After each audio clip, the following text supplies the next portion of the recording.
Salut à tous, c'est Pank de la chaîne, bienvenue sur cette vidéo qui aujourd'hui va parler d'éducation auto-amour et d'un feedback que j'ai assez souvent avec des partenaires qui, masculins ou féminins, se retrouvent souvent dans des postures de pouvoir. C'est des personnes qui réussissent plutôt bien, qui ont des bons jobs, qui sont reconnus, qui sont appréciés d'apparence et qui paraissent toujours tout mener de front, tout contrôler, tout gérer.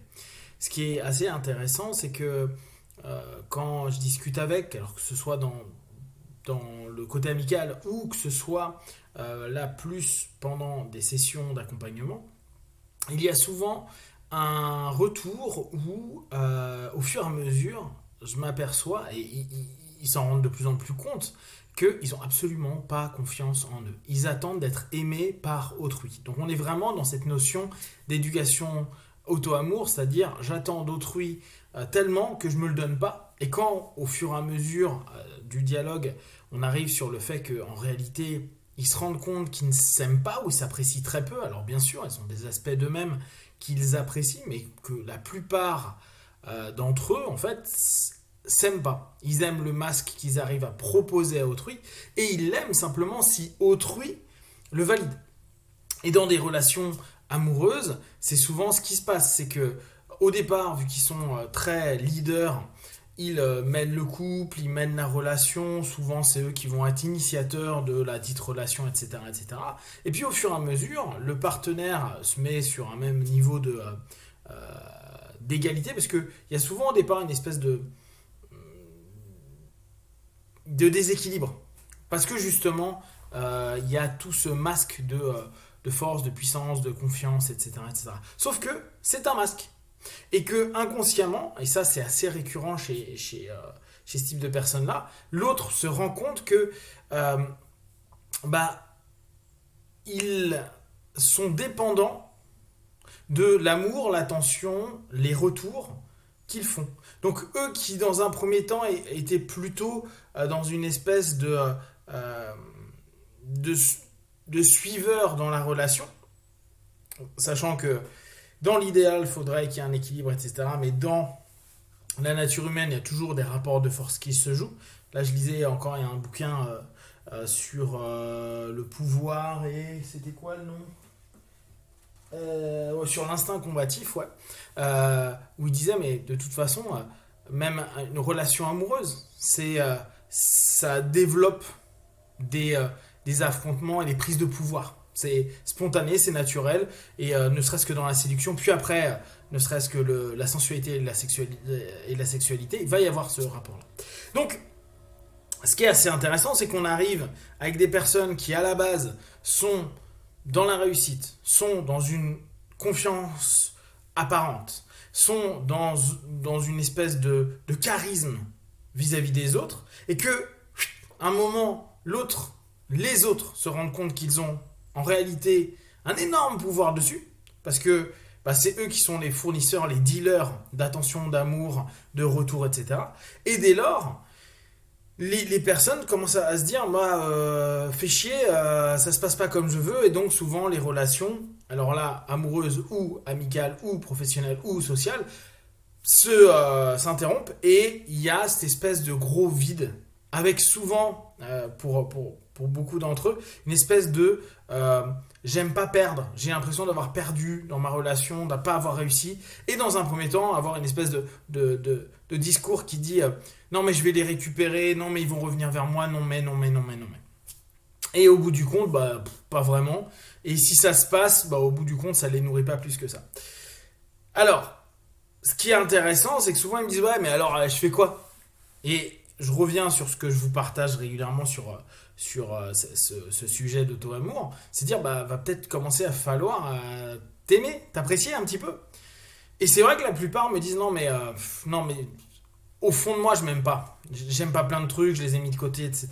Et je dis justement, c'est commencer à t'aimer, c'est d'aller ressortir les trucs que t'aimes pas, un peu comprendre pourquoi t'en es là, pourquoi t'as pas aimé, à quoi ça te ramène, etc. etc. Après c'est une auto réflexion, thérapie, qu'importe comment vous allez vous l'organiser, et de commencer à se dire que tu ne peux pas être qu'une facette de toi, qu'en plus tu vas essayer de sublimer au travers d'un masque, parce que tu as tout le reste qui est quand même là en background, voire c'est la tâche de fond, et la plupart du temps, c'est ce qui fait fonctionner ton ordi. C'est un petit peu le système d'exploitation, et toi tu fais que d'utiliser une application, mais au bout du compte, cette appli, tu te rends compte qu'elle ne répond plus à plein de tes critères, et certes, elle t'a nourri pendant un laps de temps, mais là, tu es en train de la laisser un peu te pourrir, et ça ne le fait pas. Et donc, ils sont toujours dans cette espèce de panique à se dire, bah, non, mais moi, ce que je veux, c'est être aimé. Donc, au départ, le discours, c'est plutôt, je veux de l'amour. Puis au fur et à mesure, ça se définit comme, je veux être aimé. Je veux être aimé pour ce que je suis. Et je leur dis, mais t'es bien au courant que tu demandes à autrui, et ça, j'en ai déjà fait part, hein, tu demandes à autrui d'être aimé, alors que toi-même, tu t'aimes pas. En somme, tu es en train de cuisiner un plat, et si t'aimes pas ce plat-là, tu le donnes à quelqu'un d'autre. Et tu dis, toi, tu devras l'aimer parce que c'est moi qui l'ai fait. Non, mais t'es ouf ou quoi? Si tu t'aimes pas toi, pourquoi tu voudrais que quelqu'un t'aime toi? Donc c'est normal qu'après toi, tu deviennes dépendant de ces personnes-là. Et ces personnes-là, si elles s'en rendent compte, et si justement, toi, t'es en train de perdre un petit peu ce lead dans la relation, bah tu risques de t'en prendre plein la tête, voire avec certaines personnes qui ont capté ça, et qui ont capté ça même au début, hein, qui ont accepté d'être dans la pace pour arriver dans le lead après, il y a des dépendances affectives, etc., etc.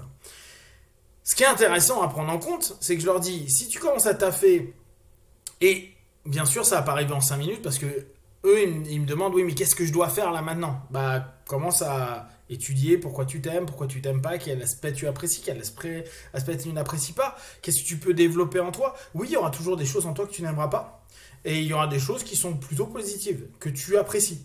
On parle pas d'amour de ouf. Déjà, plus tu vas commencer à te donner de l'attention, de l'amour, etc., plus possiblement tu vas te sentir en phase. Et ce qui est intéressant, c'est que souvent, c'est associé à, une fois qu'on a un peu creusé, hein, à ce non-amour, un manque de confiance. Alors que d'apparence, de masque, c'est des gens, alors là, bon, en ce moment, je suis beaucoup sur Adler, c'est de la compensation. Des personnes qui ont très peu confiance vont créer un masque de confiance absolue, alors qu'en réalité, ils sont toujours en sentiment d'infériorité, voire complexe d'infériorité par rapport à la confiance, et donc ils surcompensent en faisant le gars ultra confiant, alors que la réalité, c'est qu'ils sont toujours en flip, et ils sont donc dès lors encore plus dépendants de l'attention, amour des autres, et ils sont pas bien du tout, ils sont dès lors dans des sensations d'inconfort profond, et se désagrègent une grosse partie de leur masque vis-à-vis des autres, quand ces relations, alors c'est souvent des relations plutôt amoureuses, se détériorent, voire disparaissent, explosent, et on en est à de l'auto-flagellation en longueur de temps, du genre ouais je suis qu'une merde, je suis non aimable, je suis pourri, mais c'est vrai, je le savais, blablabla. Bla, bla, bla, bla. Donc on a un espèce d'ascenseur émotionnel qui s'éclate par terre, et bah là on a des personnes en face de nous qui se sentent comme des merdes.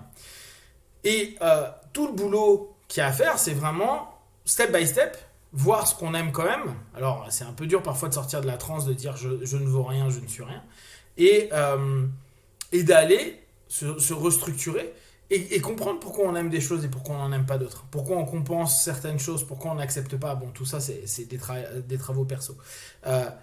Et ce qui est très intéressant, c'est que de votre éducation auto-amour, de cette notion de vous dire je suis capable de m'aimer suffisamment, vous allez créer de la confiance. Mais de la confiance en vous. Pas de la confiance dans un concept, l'amour, l'amitié, etc. Non, non, non. En vous, dans le fait de créer de l'amour, de l'amitié, de l'attention, etc. Vous en tant qu'initiateur, et pas vous dans une espèce de boucle de rétroaction qui serait plus un process, et dès lors qui vous rendrait dépendant d'un état, et plus encore, parfois, simplement du process. J'aime l'amour, et à la limite, là, je m'en fous tant qu'il me donne de l'amour et que moi, ça me donne quelque chose. Alors que là, c'est se dire, j'ai suffisamment confiance en moi pour créer une forme d'amour, me créer de l'amour, me donner de l'amour, et dès lors, l'autre devient un complément, devient quelqu'un qui va m'aider, m'accompagner, avec qui je vais partager, mais en qui je n'attends pas qu'il me donne quelque chose. Si vous avez des questions, des remarques partagées sur Facebook, YouTube, j'y répondrai le plus rapidement possible. Et comme d'habitude, de tout ce que je propose, ne prenez que ce qui est bon juste pour vous tester, observer, analyser et concluez. Big one, ciao.